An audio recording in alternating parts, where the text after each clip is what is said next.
Hi friends, good morning. Lucky devotional ఛానల్కు స్వాగతం, సుస్వాగతం. మీరు ఆల్రెడీ ఈ వీడియోని పార్ట్ 1 చూసే ఉంటారు. ఈ పార్ట్ 1 వీడియోని చాలా మంచిగా ఆదరించినందుకు ధన్యవాదాలు. ఈ పార్ట్ 2లోని వీడియోను చూసే ముందు ప్రతి ఒక్కరూ మా ఛానల్ని సబ్స్క్రైబ్ చేసుకోండి, బెల్ ఐకాన్ని యాక్టివేట్ చేసుకోండి, ఒక చిన్న లైక్ కూడా ఇవ్వండి. ఈ వీడియోను ఎండింగ్ వరకు చూడండి, అప్పుడే మీకు అన్నీ కరెక్ట్గా అర్థం అవుతాయి. ఒకవేళ అర్థం కాని పక్షంలో మళ్ళీ 2 times అయినా ఈ వీడియోని చూడండి.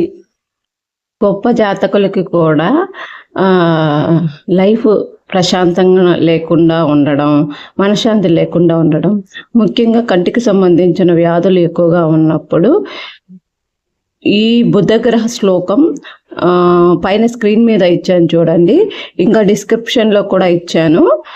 108 సార్లు మించకుండా పఠిస్తే, ప్రతిరోజు స్నానం చేశాక పఠిస్తే వాళ్ళకున్న సమస్యల నుంచి బయటపడవచ్చు. నెక్స్ట్ గురుగ్రహం అంటే గురువారానికి సంబంధించిన గురుగ్రహం. ఈ గురుగ్రహానికి సంబంధించిన వారు ఎక్కువగా వాక్చాతుర్యం కలిగిన వారుగా ఉంటారు. వీరు ఎంతమందికైనా సమాధానం చెప్పేలాగా అబ్బో అమ్మాయితో కాదు, అబ్బో అబ్బాయితో కాదు అని అంటూ ఉంటారు కదా, అలాంటి వాళ్ళందరూ ఈ గురువారం రోజు పుట్టిన వారు ఎక్కువగా ఉంటారు. సో వీళ్ళు ఎక్కువగా టీచర్స్ గాను, లాయర్స్ గాను, పోలీస్ శాఖలో ఎక్కువగా ఈ గురువారం పుట్టిన వారు ఎక్కువగా ఉండడం మనం చూస్తూ ఉండడం జరుగుతూ. ఈ గురుగ్రహంలోని దోషాలను నివారణకై నేను స్క్రీన్ మీద ఒక శ్లోకాన్ని ఇచ్చాను. ఆ శ్లోకాన్ని డిస్క్రిప్షన్లో కూడా ఇచ్చాను. దయచేసి దాన్ని 108 సార్లు తగ్గకుండా ప్రతిరోజు జపిస్తే మీరు అనుకున్నవన్నీ అనుకున్నట్లుగా నెరవేరుతాయి. తర్వాత ఈ శుక్రవారం అనగానే శుక్రునికి సంబంధించిన గ్రహం. ఈ శుక్రునికి సంబంధించిన గ్రహం చాలా చాలా శక్తివంతమైన గ్రహం శుక్రగ్రహం. ఈ శుక్రగ్రహం కలిగిన వారు పెళ్లి, సంపద, ఐశ్వర్యం, ఆరోగ్యం, సకల సంపదలతో తొలతూగుతూ ఉంటారు. వీళ్ళు పుట్టుకతోనే కుబేరులని చెప్పుకోవచ్చు. సో ఎంత గొప్ప జాతకం కలిగిన వారికి కూడా కొన్ని దోషాలు ఉంటాయి. ఆ దోషాలు ఉన్నప్పుడు ఏం చేయాలో తెలుసుకుందాం.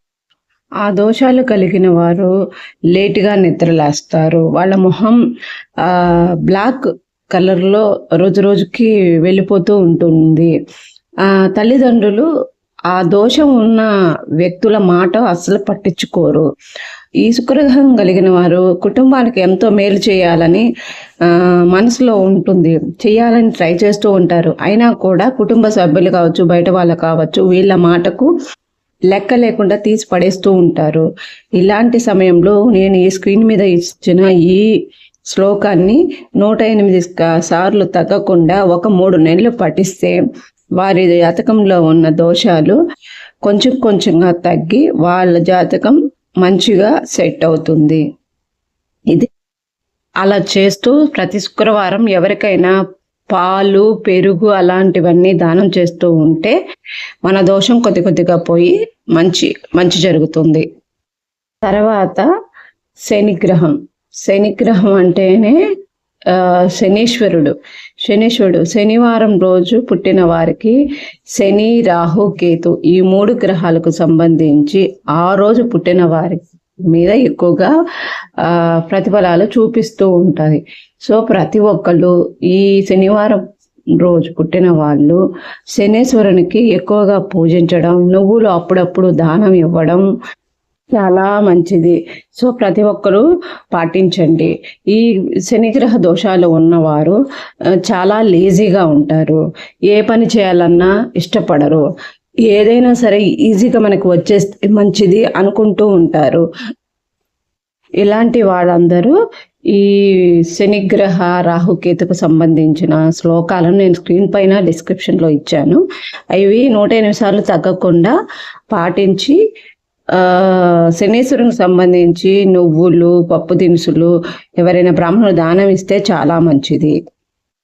గ్రహాలు మన జాతకంలో ఉంటే చెడు చేసినంతసేపు బాధ పెట్టినా వెళ్ళేటప్పుడు ప్రతి ఒక్కటి మంచిగా అన్నీ ఇస్తారని మన పెద్దలు చెప్తూ ఉంటారు. అందుకనే మీరు కుదిరినన్ని సార్లు ఓం శనేశ్వరాయ నమః, ఓం శనేశ్వరాయ నమః, ఓం శనేశ్వరాయ నమః అని అనుకుంటూ ఉండండి. ఇది చాలా మంచిది. మీకు ఇంకా డీటెయిల్గా కావాలి అంటే ఒక్కొక్క గ్రహం గురించి, వాటి శ్లోకం గురించి, వాటి కలర్స్ గురించి, ఏ ఏ పూలు, ఏ ఏ పరిష్కారాల గురించి డీటెయిల్గా ఒక్కో గ్రహం గురించి నేను మా ఛానల్లో షార్ట్స్ రూపంలో అందించాను. ప్రతి ఒక్కటి చూడండి, చూసి పాటించండి. తద్వారా హ్యాపీగా మీ సమస్యల నుంచి బయటపడండి. మీకు ఈ గ్రహాల గురించి ఏదైనా డౌట్స్ ఉంటే నాకు కామెంట్ రూపంలో అడగండి. నేను ప్రతి ఒక్కటి మీకు క్లారిటీగా ఆన్సర్ ఇస్తాను. చాలామంది తెలియక వారికి ఉన్న సమస్యల నుంచి ఎలా బయటపడాలో తెలియక డేట్ ఆఫ్ బర్త్ లేదని, పుట్టిన సమయం లేదని, ఎక్కడెక్కడికో పెట్టి ఎన్నెన్నో డబ్బులు ఎవరెవరికో పెట్టి ఏదేదో చేసి టైంని, మనీని అంతా వేస్ట్ చేసుకుంటూ ఉంటారు. అలా చేయొద్దు. ఈ చిన్ని చిన్ని చిట్కాలు, చిన్ని పరిష్కారాలు తెలుసుకొని మీ సమస్యల నుంచి బయటపడడానికి ఇది చాలా ఈజీగా ఉపయోగపడుతుంది. వచ్చే అన్ని సమస్యలకు ఈ గ్రహాలు, ఈ రాహుకేతువులు ఈ రోజుల నుంచే, ఈ 7 వారాలు ఏవైతే ఉన్నాయో ఈ రోజుల నుంచే మనకు అన్ని సమస్యలు మొదలవుతాయి. సో దయచేసి ప్రతి ఒక్కరూ ఏ రోజులో పుట్టారో, ఏ గ్రహాలలో పుట్టారో ఇవి మాత్రం చెక్ చేసుకొని పరిష్కారాలు ఆలోచించుకుంటే అంతా సుఖమయంగా ఉంటుంది. So keep watching my channel. ఇంతవరకు నా వీడియోస్ని ఆదరించినందుకు ధన్యవాదాలు.